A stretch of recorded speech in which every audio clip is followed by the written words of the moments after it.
2024년 5월 3일에 주시는 하나님의 말씀은 학개서 1장 14절의 말씀입니다. 구약성경 학개서 1장 14절의 말씀을 봉독합니다.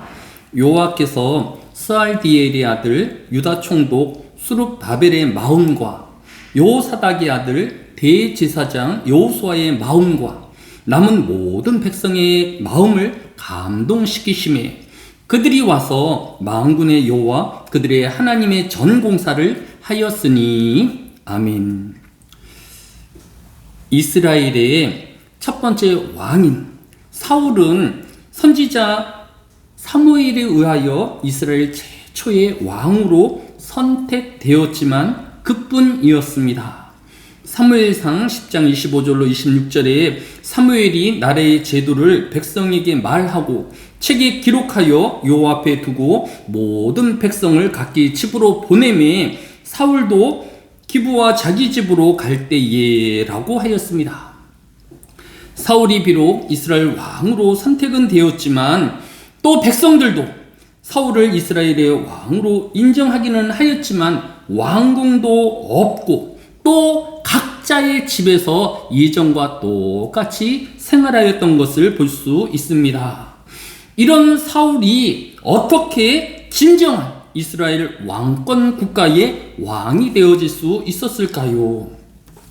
이때 마침 암몬 사람들이 야베스 지역을 침범하여 그 땅의 이스라엘 사람들에게 평화협정 맺기를 조건 걸었습니다. 사무엘상 11장 2절에 보면 암몬 사람 나하스가 그들에게 이르되 내가 너희 오른눈을 다 빼라 너희와 언약하리라 내가 온 이스라엘을 이같이 모욕하리라 라고 하였습니다.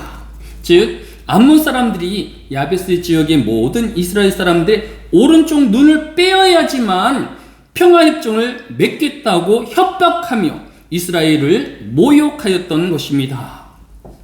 이때 왕이기는 하였지만 여전히 자신의 밭에서 소를 몰고 있던 사울이 사무엘상 11장 5절로 6절에 마침 사울이 밭에서 소를 몰고 오다가 이르되 백성이 무슨 일로 우느냐 하니 그들이 야베스 사람의 말을 전하니라.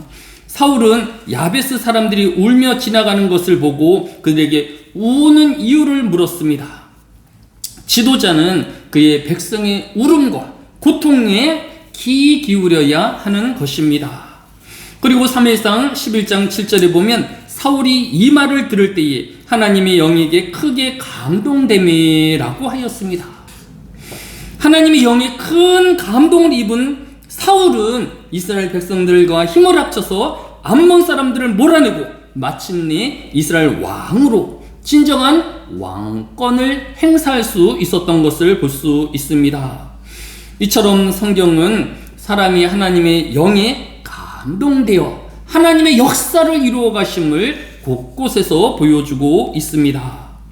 하나님은 이방인이었던 바세의 고레스 왕의 마음을 감동시키셔서 포로인 이스라엘 백성들을 예루살렘으로 돌아가도록 명령하였던 것입니다. 또 오늘 본문인 학개서 1장 14절은 하나님은 예루살렘 성전을 다시 세우도록 이스라엘 백성들의 마음을 감동시켰던 것을 볼 수 있습니다.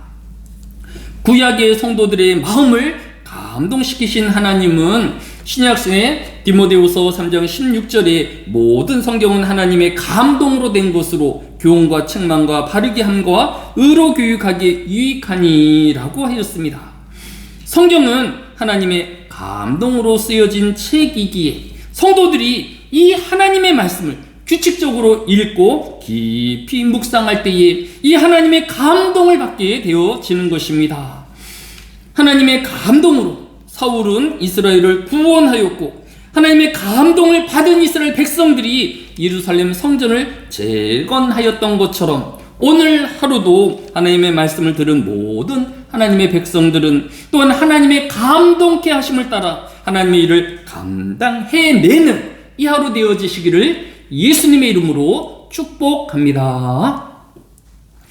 사랑이 많으신 아버지 하나님, 이 한날에도 우리의 욕망으로 사는 이 하루가 되어지지 아니하기 위하여 하나님의 말씀에 귀 기울이며 또 경청하기를 원합니다. 우리로 기도의 사람이 되어지며 경건의 사람 되어지게 하여 주시기로 합니다.